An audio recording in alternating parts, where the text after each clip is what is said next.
We're about to begin the services for Mr. Charles B. Snyder. My name is Susan Winkelstein, and I'm a funeral director here at Chicago Jewish Funerals. We welcome those of you who have joined us online as well. But for those of you present in the chapel, just a gentle reminder, if you have a cell phone with you, to please place it in the silent mode or turn it off completely. That would be appreciated.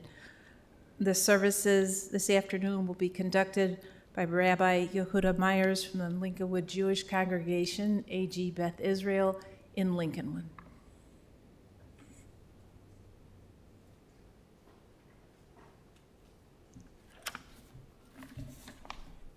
Thank you, Susan. We are here today, this afternoon, to mourn the passing of a precious soul, a neshama, Zavel ben Avram Leib, Charles Snyder, beloved husband of Harriet, cherished brother of Joyce Weiss and Sanford Stan Snyder, loving father of Elizabeth, Nathaniel, Miriam, William, Jeffrey, Deborah, and Bruce and Christina. Adored grandfather of Alexander, James, Kaylee, Nathan, Cora, and Hattie, proud great-grandfather of Zachary and Miles. Fond uncle and relative of many, as can be seen in the room today. Charles will be dearly missed by his family and friends, and many others as well. We'll begin today's service with the traditional chapters from Tehillim Psalms. The first one is not found in the pamphlet. I will recite in Hebrew followed by English, and we'll do the next one together. Mizmor LeDavid. Adonai mi yagor ba'ahalecha, mi yishgon bahar kadeshecha. Holech tamim ufa'el tzadek, v'dover emes bilvavo. Lo ragala l'shono, lo asa l're'ehu ra'ah, v'cherpa lo nasa al kirovo. Nivzeh be'einav nim'as, ve'es yirei Adonai yechabed, nishpa lahara v'lo yamir. Kaspo lo nasan b'neshech, v'shochad al naki lo lakach, osei eila lo yimot le'olam. A psalm by David. Hashem, God, who may sojourn in your tent, who may dwell on your holy mountain, one who walks in perfect innocence and does what is right and speaks the truth from his heart, who has no slander on his tongue, who has done his fellow no evil, nor cast disgrace upon his close one, in whose eyes a contemptible person is repulsive, but who honors those who fear God, who can swear to his detriment without retracting, who lends not his money on interest, nor takes a bribe against the innocent. The doer of these shall not falter forever. Next psalm we recite in Hebrew followed by English. The English is found together in the pamphlet. Mizmor LeDavid. Adonai re'i lo echsar, bin osdesha yar bitzeni, al mei menuchos yinahaleni. Nafshi yeshovev yanchini b'maglei tzedek, lema'an shemo. Gam ki elech begeit samaves, lo iara ki ata imadi. Shiftecha mish'atecha hema yinachamuni. Taroch lefanei shalcha neged tzorai, dishanta b'shemen roshi, kosi rivaya, ach tova chesed yerdefuni kol yimei chayai, v'shafti b'veis Adonai le'orech yamim. Now together in English. Psalm 23. The Lord is my shepherd, I shall not want. He maketh me to lie down in green pastures. He leadeth me back beside the still waters. He restoreth my soul. He leadeth me in the paths of righteousness for his name's sake. Yea, though I walk through the valley of the shadow of death, I will fear no evil, for thou art with me. Thy rod and thy staff, they comfort me. Thou preparest a table before me in the presence of mine enemies. Thou anointest my head with oil, my cup runneth over. Surely goodness and mercy shall follow me all the days of my life, and I will dwell in the house of the Lord forever.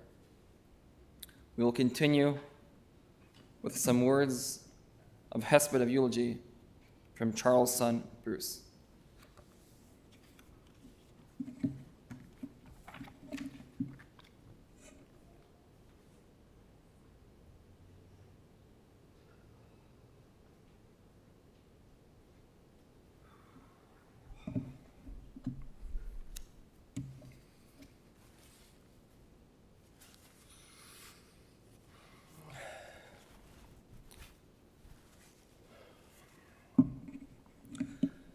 Good afternoon, everyone. Thank you all for coming today.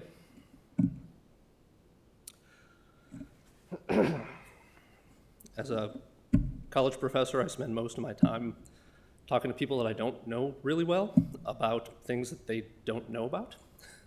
So it's really strange to be here talking to a bunch of people that I know really well. About something that you know a lot about. But it's really important to me. I decided it was really important to me that somebody from the family spoke.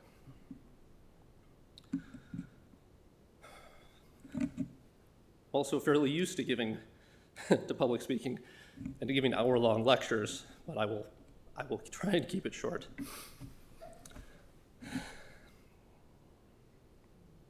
So,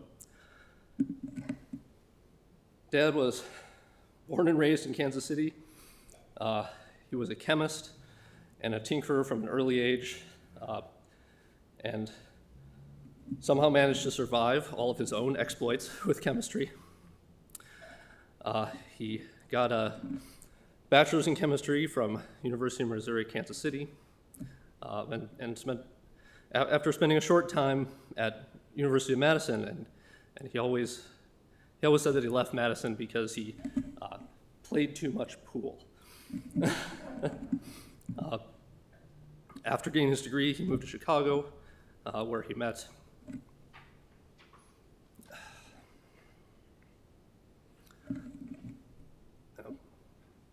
his lifelong friend, Ray Brandt, and, of course, Mom, who was married to for over 60 years.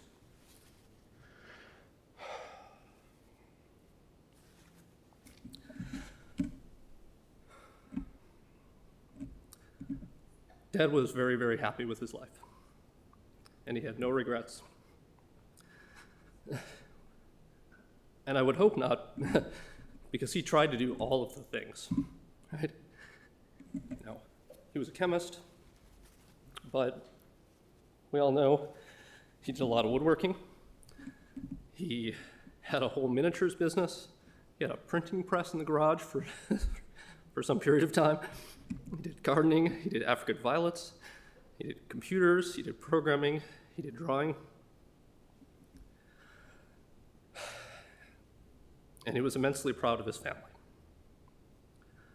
He really was himself for his entire life. He was always learning. When I was here about a month ago, he wanted to try acrylic painting, and so he sent me to the store to buy some paints so he could try it out, and to the library to get a couple of books so that he could learn how to do it. He was funny. He was cracking jokes in the hospital with everybody that came in. And a lot of jokes, which I will not repeat here. Ask me later. He was friendly. He was generous. He was really into technology. He always wanted the latest thing. Was fighting us to buy a Tesla. And he was generous with his time with everybody, right? Not just family. When I was in grad school, we came up from Georgia. Me and a bunch of my grad school friends piled into a couple of vans and drove up here for a conference that was going to be nearby. And my friends from that time, always recount how he came across the street to play Frisbee with us. And he was just super, super nice about everything. And super, super supportive of not just his family and as kids, but of really of everybody. And I think that's one of the things that is obvious here today and has been obvious in the outpouring of support that we've had. And so, again, thank you all.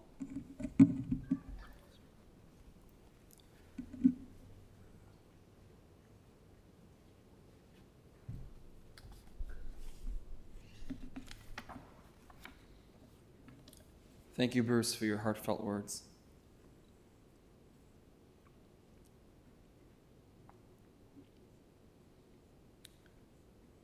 We find ourselves this afternoon, today, in the middle of the period known as the 9 days.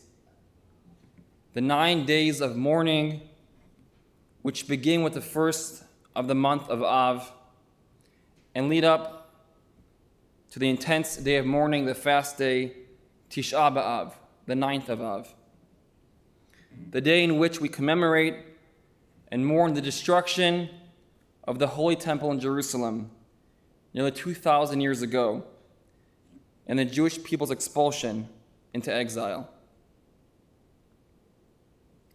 Our sages tell us that when the temple was destroyed, God's light, God's beauty, his wisdom and splendor, which had shone so intensely and could be seen so clearly in the Beit HaMikdash, in the temple itself, shattered, it refracted. And that godly light, that beauty, became hidden, scattered throughout the world, waiting to be uncovered and revealed by his beloved mankind. Charles was a master at uncovering and revealing the wisdom and beauty in God's world. As a professionally educated and trained chemist and connoisseur of computer science, Charles made his stamp on the world, appreciating the hidden wisdom in the physical sciences. At many stages of his career, he was part of teams that developed and innovated new techniques in his industry. At one point, even being part of a team that had a patent. As a world-class woodworker, Charles created timeless masterpieces, from the incredible dollhouses, which I have not yet seen but look forward to seeing soon, hopefully, to bookcases, cabinets, rocking horses, pull toys, animals, chests, shutters, frames, and so much more. Charles revealed the beauty that is hidden, buried in a simple piece of wood, waiting to be uncovered by the discerning eye and delicate hand of the skilled carpenter. However, Charles' hidden thirst and appreciation for God's world didn't end there, far from it. Charles was also a master artist. His beautiful artwork of animals and nature and much more that can be found throughout his and Harriet's home showcased his ability to transcribe God's beautiful world onto paper, creating an everlasting imprint of those beautiful moments found in the world around us. Charles' love for nature was also manifest in his dedication to gardening. As an avid gardener with unique appreciation for African violets, Charles brought forth life and beauty into this world. This list, as you all know, can go on and on. Charles was a talented musician, playing the oboe and recorder, an amateur photographer and printer, and much more. Charles' talents and proclivity to discover more about what he could bring to the fore in the world was astonishing and breathtaking. But perhaps more than anything, more than his career, his side careers, his second, his third, his fourth careers, his hobbies, and his talents, Charles revealed the hidden beauty in God's world with who he was as a person, as a husband, as a father, as a co-worker, as a community member, and as a neighbor. Charles' dedication and commitment to always taking care of his beloved wife, Harriet, is an inspiration of what it means to be a dedicated husband. Charles' sincere love for his children, always encouraging them to follow their dreams, instilling within them the value of education and hard work, serves as a guiding light for all parents. Charles' love for family wasn't only for his children. Charles would dote on his nephews and nieces as well. On countless occasions, be it through the woodwork he would gift them with, and so much more, each one knew and knows how lucky they were to have an Uncle Charles. And whether it was at work, in the community, or with neighbors, no one was too big or too small for Charles' smile and kindness. His genuine, friendly hellos were always appreciated by everyone who had the privilege to interact with him. He made friends everywhere, and everyone he crossed paths with, from his coworkers, security guards, nurses in the hospital, and so many, many more. However, Charles' warmth and friendliness extended beyond just the warm hello. The smile that could be found and seen on Charles' face was a gateway to his heart. He constantly went out of his way to help out anyone he could in any way possible. From voluntarily helping out coworkers, extended family, community members, and neighbors, anyone who knew Charles felt incredibly blessed. Looking back at Charles' life, it is clear that he was a prism that reflected God's light. The way he carried himself, and his example provides a glimmering light for all of us, for the godliness hidden within every person. And all those who have the privilege to know Harriet, Liz, Jeff, Miriam, Bruce, and their families know that these values, these guiding lights, are a part of whom they are as well. Each of his children, in their own way, continue to bring forth the values that Charles instilled within them. Their commitment to education, hard work, creativity, and genuinely being good people is their everlasting family legacy. And the dedication that Liz, Miriam, Jeff, and Bruce demonstrated for their father and continue to demonstrate for their mother is a shining example to everyone what it means to honor and care for one's parents. These values and more, the values that pulsated through Charles' veins for more than 8 decades, his creativity, his passion for learning, his commitment to family, honesty, education, hard work that have been passed down to his children, grandchildren, and great-grandchildren are his living legacy that continue to live on. And so even though we are here today in deep and bitter mourning, Charles' love and teachings will live on through his wife, his children, grandchildren, and great-grandchildren, and anyone who had the chance to know him. Tehei nishmaso sarur b'tzor ha'chaim. We'll now end this part of the service with the Kel Malay. I ask everyone to please rise. Those who can.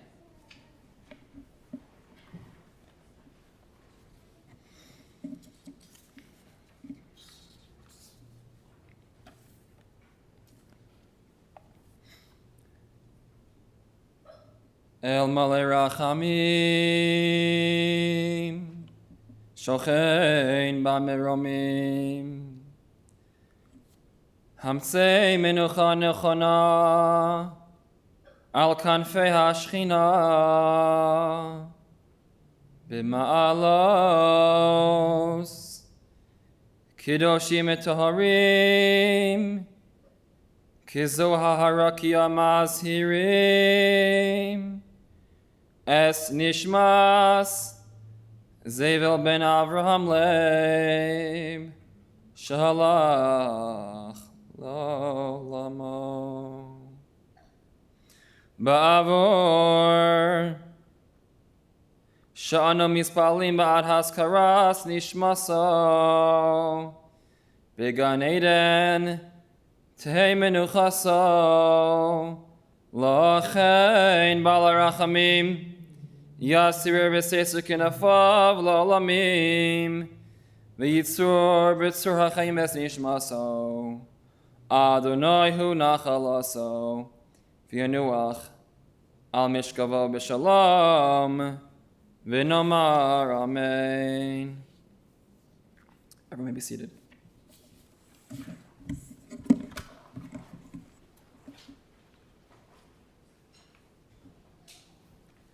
Our services will continue at Memorial Park Cemetery located in Skokie. For those of you joining us in procession, we will provide you with an orange magnetic funeral flag. It should be placed on top of your vehicle, as well as an orange funeral sticker, which will be placed on the inside portion of your windshield. And please use your flashers, your emergency flashers, at all times while in procession.